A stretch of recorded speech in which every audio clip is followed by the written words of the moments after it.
Nottingham, England, the University of Iowa for an MFA, and Ohio University for a PhD. He has taught in the creative writing programs at Ohio University, the University of Maryland, and served as a visiting professor of American literature at the University of Athens, Greece, and was appointed Bannister Writing Resident at Seabriar College in Virginia. He traveled widely, spending time in Greece, Thailand, Costa Rica, Romania, Belize, Iraq, and other countries. I just want to close with a quote from a critic, Lloyd Collins, from the Gettysburg Review. This is what he has to say about my mother's work. I cannot call to mind anyone of Walter's generation who is currently writing better poetry. Please help me welcome Michael Walker.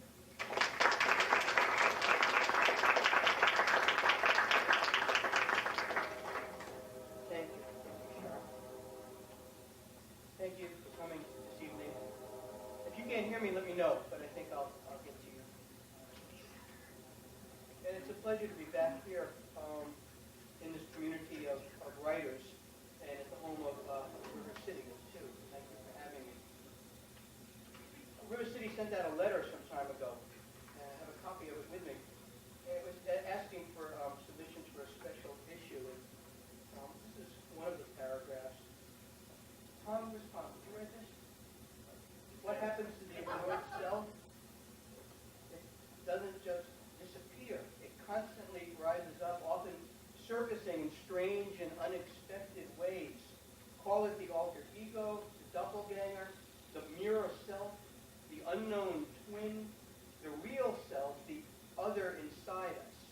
And this issue means to explore some of those themes, I guess, or that particular theme in various ways. Well, I've been writing poems over the years that have touched upon that theme. All of them, they go back 20 years. But I thought I would begin tonight by reading a few of those poems. And this is the first. This is titled The Mystery of the Caves. Hi.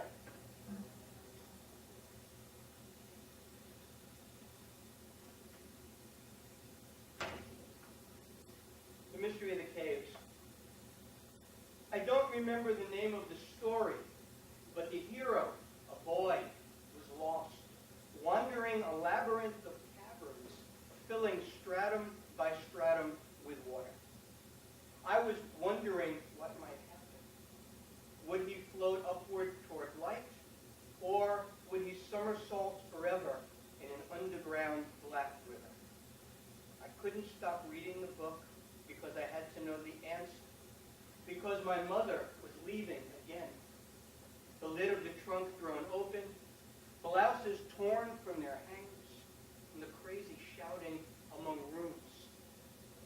The boy found it impossible to see which passage led to safety. One yellow finger of flame wavered on his last match. There was a blur of perfume, mother breaking miniature bottles, then my father gripping her, but too tightly, by both arms. The boy wasn't able to breathe. I think he wanted me to help, but I was small, and it was late. And my mother was sobbing now, no longer cursing her life, or repeating my father's name among bright islands of skirts circling the rim of the bed. I can't recall the whole story, what happened at the end. Sometimes I worry that the boy is still searching below the earth for a thin pencil of light, that I can almost hear him through great volumes of water, through centuries of stone, crying my name among blind fish, wanting so much to come home.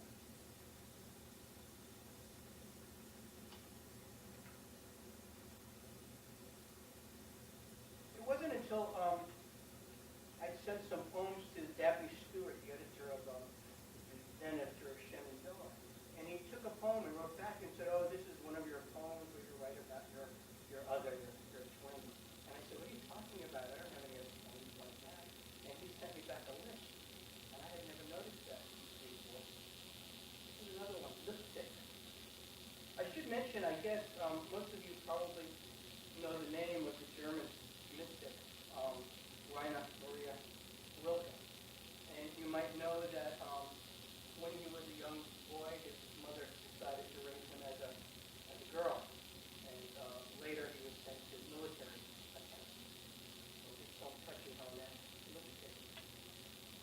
hurry past the five and dime, the cardboard Max Factor ad fading in the yellow light of the abandoned, the fly-littered window, without recognizing the miniature skyline, spires, smokestacks, blinking red antennae, his mother's lipsticks etched on the powdered greenhouse air of her bedroom. Only God or someone taller could count them. I wanted to explore that foreign city, hold her hands across the cinnabar avenues, whisper in libraries of peach frost and ruby. Gray school mornings in the railroad flat, pretending to be still asleep, I'd watch my mother dress for the subway ride into Manhattan. She'd sit in her bra and half-slip, elbows propped on the vanity top, brushing flames across her lips. First one flavor, and then another. Forbidden strawberry, crushed orange, cafe au lait, then closed her lips on a tissue. I'd steal the paper from the wicker basket, the taste of the exotic spices, the delicious mocha, cream caramel, glazed papaya, and when I was older, 10 or 12, I'd wrap tissue after tissue around my small, cleaning member, smudging the lipstick on my flesh. I never wrestled any desire to smear the lipstick on my face, touch the tube to my own parched lips, but was touched by the story of Rilke, poor Reiner, whose suffocating mother painted the lips of her dear Maria. Oh, the poem, his problems with women. Was his mother drawing out, as she layered shade upon shade, the lovely woman who lived inside him? Or was she blotting out, dyeing his lips a deeper red, deeper till almost black, the boy who peeped from behind his eyelids, feverish and weak?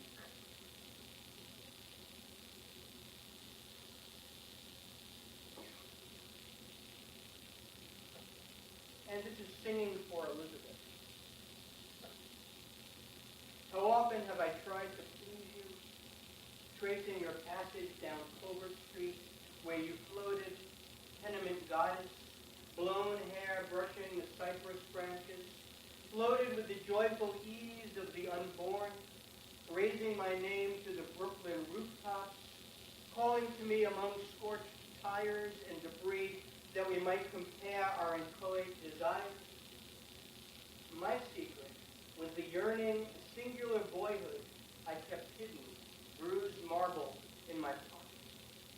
Why should I have hurt you, imaginary twin, made known that I slipped into this world alone? That 12th summer we wandered arm in arm, counting couples in the abandoned schoolyard, past the shattered mothers of the shoelace factory, till you began to dissolve in the bell-struck breeze, in the wishful dreaming, Elizabeth, gentle sister, who once touched your lips to my ear to whisper, offer your solitude a name, then sing to her down the trashlit alleys of air.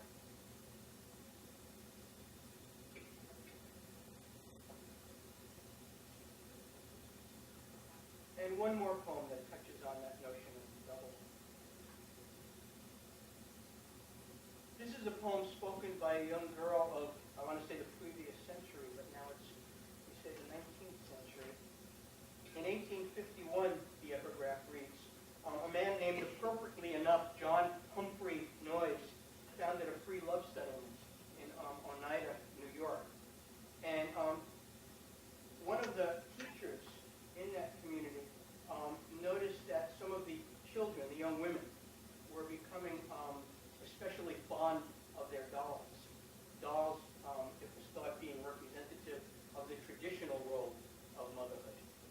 And so the adults called a meeting with the children, and at the end of the meeting, encouraged by the adults, the children burned their dolls. And so this poem is spoken by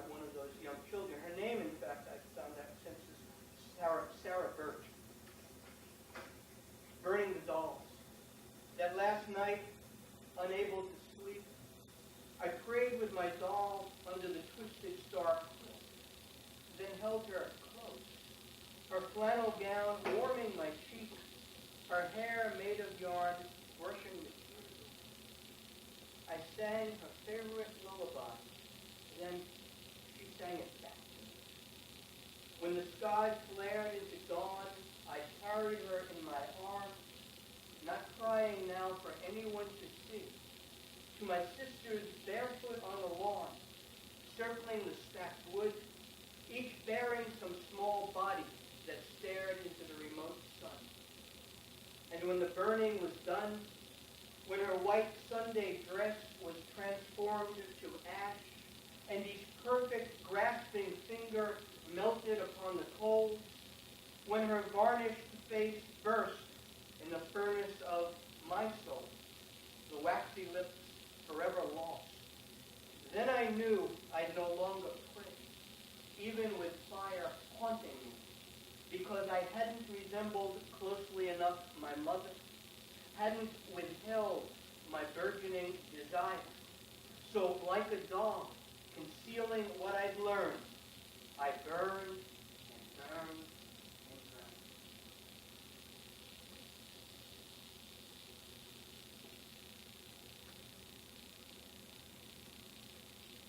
So these next few poems touch upon language. We were talking about that because of the poems that I saw in the workshop this afternoon, and was glad to have seen and to see that attention paid to literature.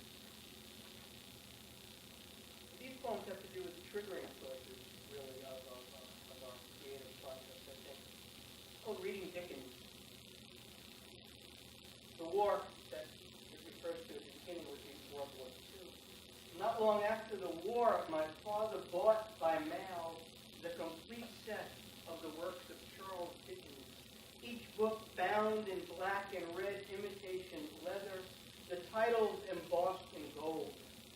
The set filled a small bookcase near an overstuffed chair where my father spent languid evenings in lamplight, feet propped on the hassock, while David Copperfield and honest Nicholas Nickleby fought their unsure way through a wicked world.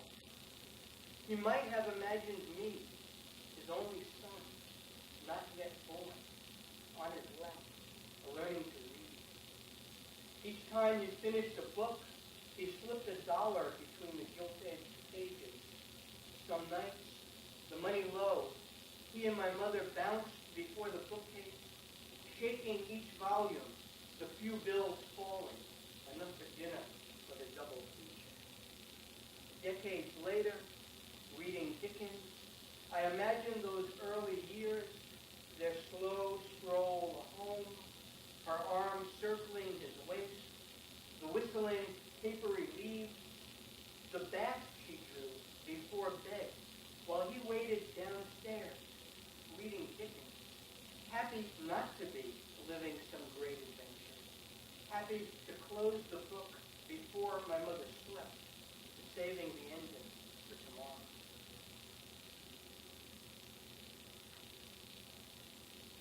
That poem could be about the night that I was conceived.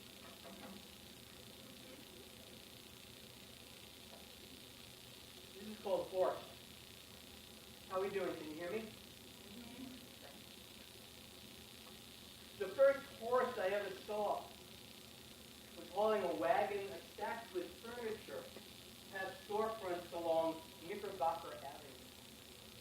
He was taller than a car, blue-black with flies, and bits of green ribbon tied to his mane bounced near his caked and broomy eyes. I had seen horses in books before, but this horse shimmered in the Brooklyn news. I could hear his hooves strike the tar, the colossal nostrils snort backbeat, and breathe his inexorable dung-tinged fume. Under the enormous belly, his swung like a policeman's nightstick, a dowsing rod, longer than my arm. Even the Catholic girls could see it. Hung there like a rubber spigot. When he let loose, the steaming street flowed with frothy, spattering urine. And when when he stopped to let the junk man toss a table top onto the wagon bed, I worked behind his triangular head to touch his foreleg above the knee, the muscle jerking the mat of hair. Horse, I remembered him, 4 years old and standing there, struck momentarily dumb, while the power gathered in his thigh surged like language into my thumb.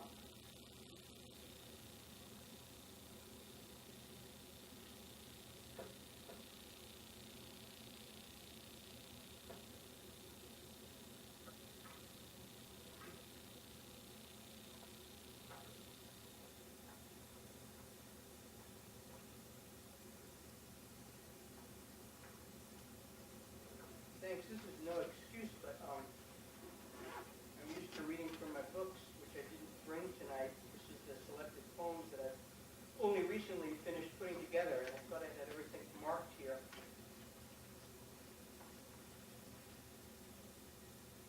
So you just indulge me for one moment, do you mind?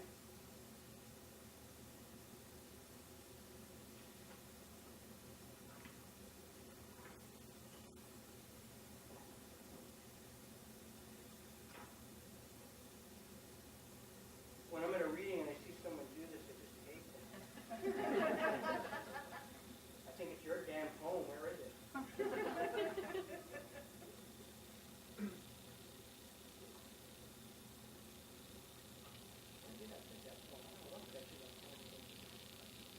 Here we go.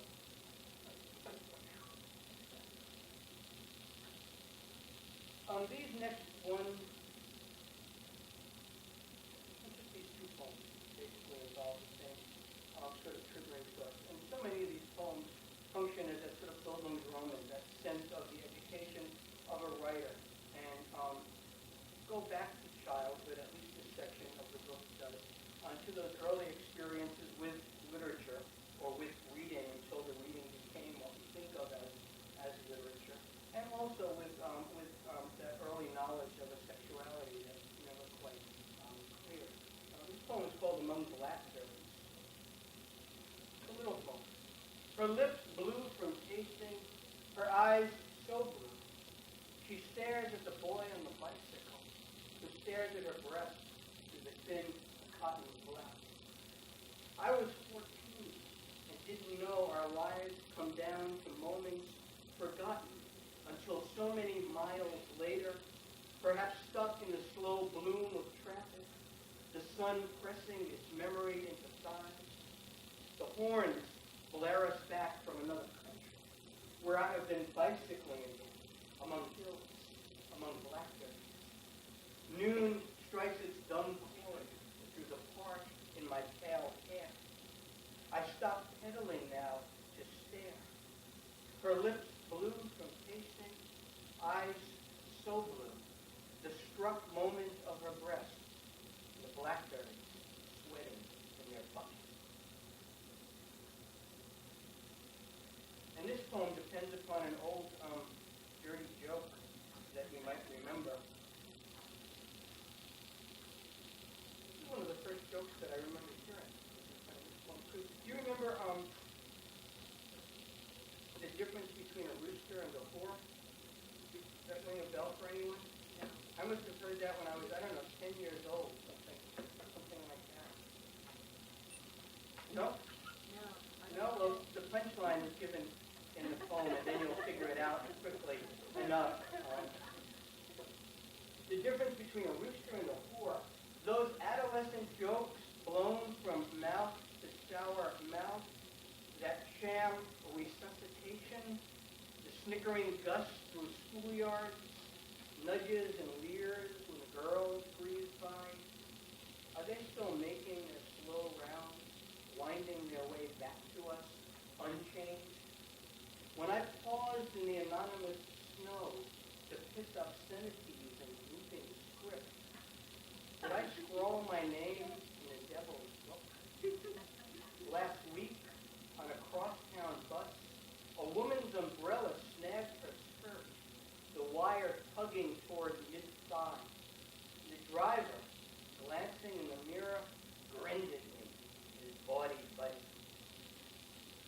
Any cock will do, the kids crowed.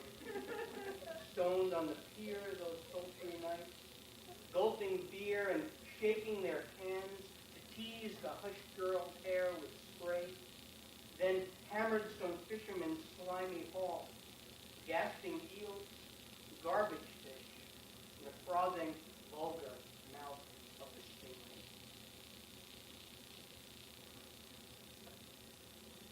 Well, that poem also has to do with language, I think, and so does this poem. Someone who knows me and knows my work got in touch and simply said, "You're going to love this, naked sea butterflies." And that's all I knew at the time. And my immediate impulse was I thought, well, I'll go look this up. And then I thought, no, don't do that. Just wait. And so I wrote this poem, Naked Sea Butterflies. Like you, I don't know what they are. Having discovered the teasing, seductive pleasure of their name in some thumb-worn science journal among pupils spilling over the doctor's waiting room table.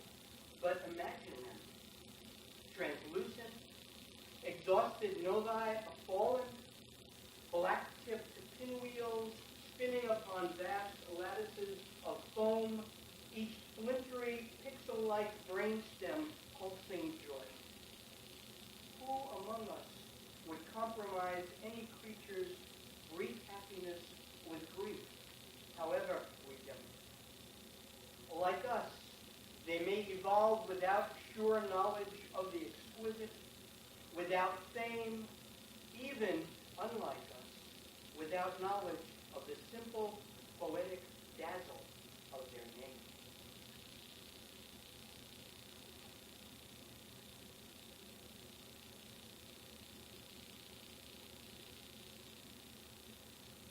And this is a poem that's set in Thailand. Are you still with me? Yeah? Are you with me? Remember Solomon Burke? Old soul singer? Used to say, are you with me? Are you with me? Miles Weeping. The poem is set on the island of Koh Samui off the coast of Thailand. And the Miles of the title will be Miles Davis. Some of you certainly know who he is and probably the names of some of his songs, one of which figures in the poem, Miles Weep. To hear Miles weep for the first time, the notes bent back into his spent frame to keep them from soaring away, I had to click the phonograph off and hug myself to stop the shaking. I recognized the human cry beyond any longing given a name. If ever he let go with that grief, he might not touch his horn again.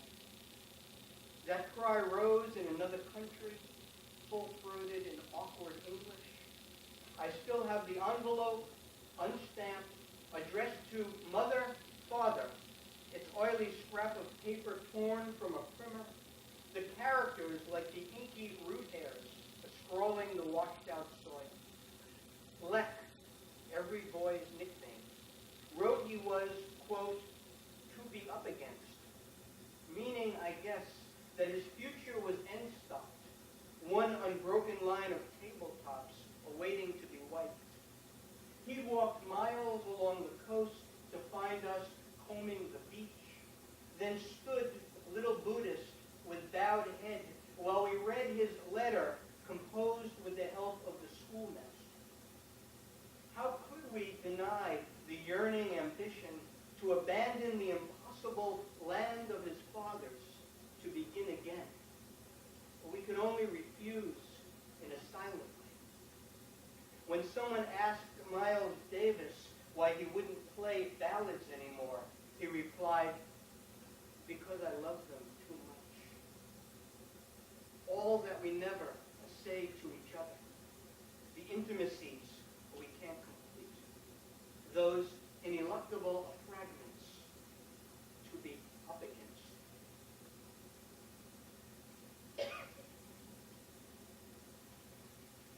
And these next 4 poems are from the most recent book, Green Ash.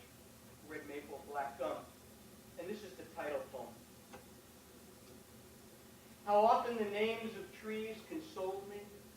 How I would repeat to myself, green ash, while the marriage smoldered and the not talking. Red maple, when the less than tenderness flashed. Then black gum, as I lay next to you in the not sleeping, in the not lovemaking. Those days I tramped the morass of the preserve, ancient ash smudging shadows on stagnant pools, the few wintry souls of skulking abandoned wharfs. In my notebook I copied plaques screwed to bark, sketching the trunk's scission, a minor Audubon bearing loneliness like a rucksack. And did the trees assume a deeper silence? Did their gravity and burl and centuries-old patience dignify this country, our sorrow? So as I lay there, the roof bursting with invisible branches, the darkness doubling in their shade, the accusations turning truths in the not loving, green ash, red maple, black gum, I prayed, in the never been faithful, in the don't touch me, in the can't bear it any longer. Black gum, black gum, black gum.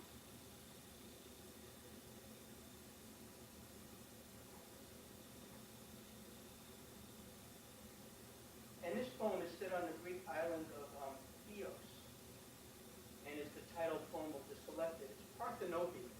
It's a Greek word. It's a name in Greece, and the meaning of the name is given in the poem. Parthenope. Once we beheld the brilliance of our estate, reflected in the haloed serenity of the girl, who prepared the basketful of cucumbers for salad, slicing each nub into watery wheels, columns of coins in the egg-white bowl. Then she'd lift each miniature transparency as she'd seen the priest flourish the host, thumb the serrated blade to nick the green, then twist her wrist to peel back the dust-plumed skin, the rubbery shavings heaping a wild garden, unspoiled Eden on the wooden counter. Again and again, she consecrated each wafer. We basked in her patience that racked transportation, her bell-shaped, narrowing eyelids as she spun one papery sun, then the next, her perfect happiness, smoke from the blackened grillwork wreathing her hair, the fat of the slaughtered lamb hissing in the fire. Her name, we'd asked our waiter, was Parthenope, a little virgin. We were still a couple then. Our summer's lazy task to gather anecdotes toward one future, each shared and touching particular, to be recited over baked brie and chilled Chardonnay in the grasp of some furious, if distant, winter. Parthenope, one of us might say, chiming with glass. But the common measure of love is loss. The cucumbers glisten in oil and time.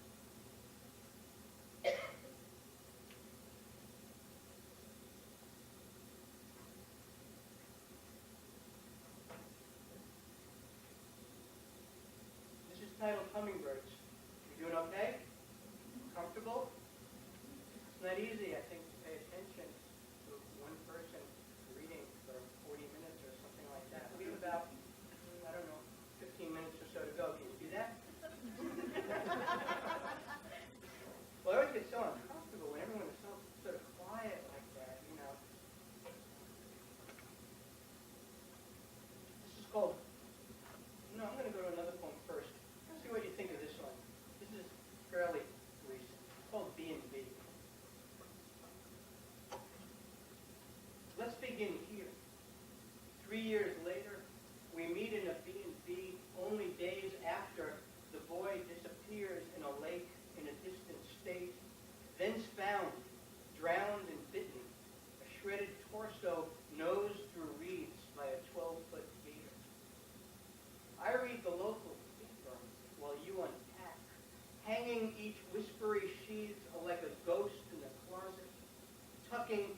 unmentionables in the nightstand drawer. His mother sets the picnic table. Plastic forks, paper plates, mustard and ketchup in squeezable bottles, cans of soda on ice in the cooler. One sister's old enough to start the fire, stacking a pyramid of black briquettes. Already, the room grows humid with strangers. The boy wades knee-deep, towing green muck, a vertical piglet zeroed through a third eyelid. Spooning salad, his mother swivels. Gone. Wild incomprehension. Then worse. 3 years ago, we can't bear it any longer. A boy named Jeffrey is born in Florida to being torn open on a singular afternoon as a thin spray of fluid douses charcoal and one struck match arcs into the grill. Whoosh.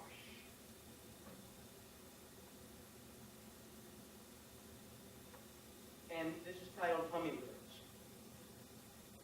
When I read the translation from the Russian, Razdirat Dusha, literally to tear out one's soul, I understood the genesis of hummingbirds, how they can be there and not there, how the specific wind of their wings trembles the 3 leaves of the sassafras, how the tumescent tongues of the lilies clamor their presence, how the elements conspire to create them, the blue-green pearl of molten sand, that miniature globe, a swirl of smoke, hovering at the tip of the glassblower's rod, seems forever on the verge of cooling into final form, almost the shape of the hummingbird.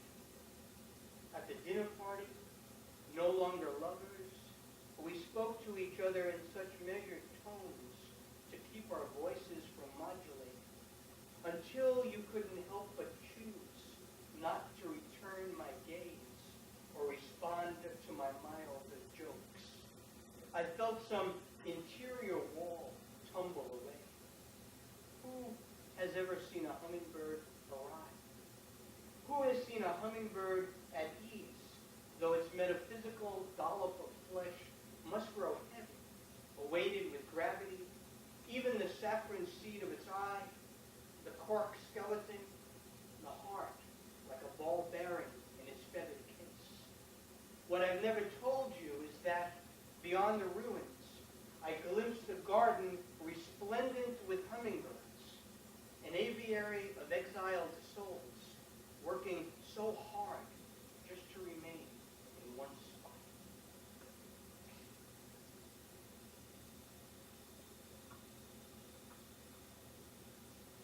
And here's another poem that has to do with hummingbirds, a love poem for ruby-throated hummingbird. The red he uses has an astonishing vibration, Gauguin envied Cézanne in his journal. But red can shut the eyes, evoking war, the casual erasure of populations.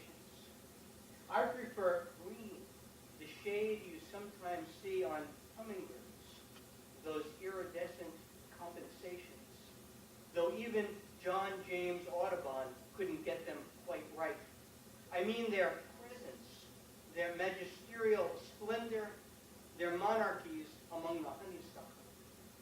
How the adult male ruby-throated hummingbird fuses Cézanne's red vibration with Gauguin's artless Pacific green, a commingling that lovers sometimes fulfill, blending themselves till they can no longer tell from whose body the whirring begins.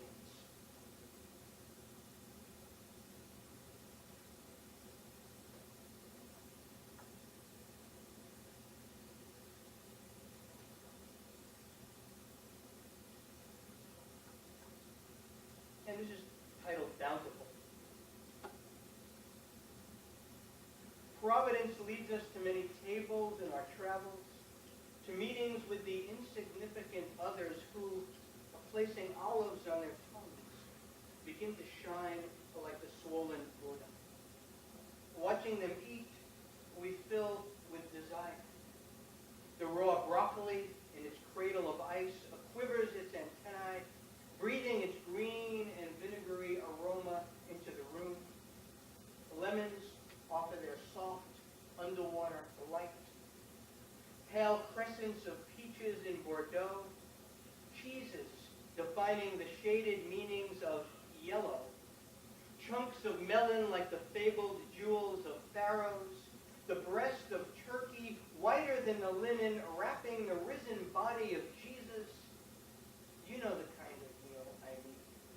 When the bread is broken, love seems possible.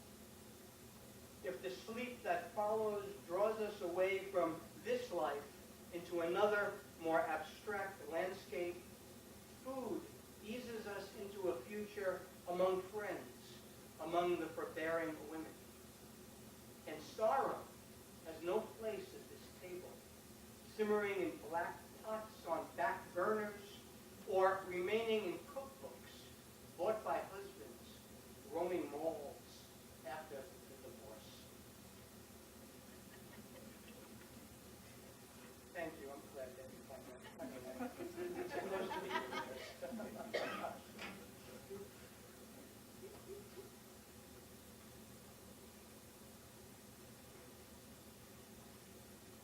Just two more.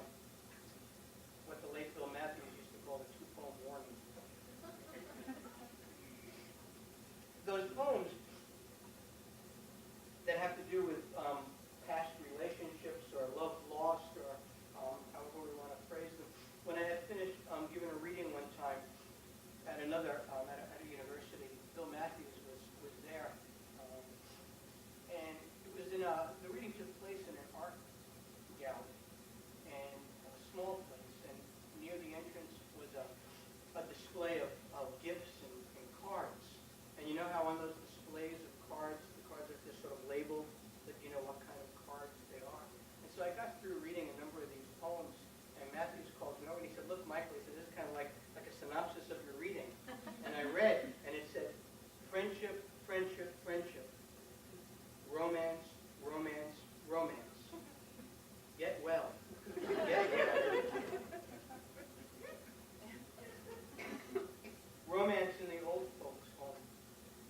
First he offered to read to her, but she was afraid he spoke his Bible from her, and so declined. Then he steeped the several herbal teas for her people. She sipped without looking up. He scissored photos from weeklies and taped them to her door, little windows into the past. Couples skating on Highland Pond, dancing 4 days in a marathon, sleeping on roofs above Flatbush Avenue. She knew she was being spoken to in a language long forgotten, like Latin lost after school. When she found a horn shell near her lounge on the lawn, she pressed it to her ear to hear the ceaseless hush, knowing longing had replaced the sluggish creature housed there. The next evening she appeared with freshly washed hair pinned with an ivory comb, and brought that shy spirit her favorite book, The Marble Faun by Nathaniel Hawthorne, who liked to brood on sin, while the faint widows flushed and whispered her name, "Oh, Anna," and she asked him, please, to begin. And I'll read one more. And this is a poem for those of you whom I met this morning in that writing class. This is a poem about writing too. It's called The Story of the Caul. Do you know what caul is? It's a membrane that sometimes you're born with. It covers your face, attached to your forehead. And if that happens these days, the doctor just cuts it off. You okay? Is getting close to home, is it? The story of the caul. When the child woke to the world, the caul wrapping her breath like some cheesy cloth, her eyes filling playing with the billowing clouds, the wavering gauze, the little bride, shroud bearer. The doctor snipped her pale veil at the hairline to sell to a sailor for luck. Sailors thought they would keep them from drowning. Sell to a sailor for luck. She remembers, she tells me now, the mist lifting from her face, the Milky Web broken, the opalescent lights blazing back to her kindling brain, the shapes swimming before her, assuming flesh, more warmth, ever more wonder. And she closed her blue eyes and slept, and could have been content not to open them again. She knows, she tells me now, how the world begins to come true if we stare long enough, if we stare hard. Be patient, grandmother tells me. Be still sometimes to allow the numinous net of air to mend over your face. You've been very nice. Thank you very much.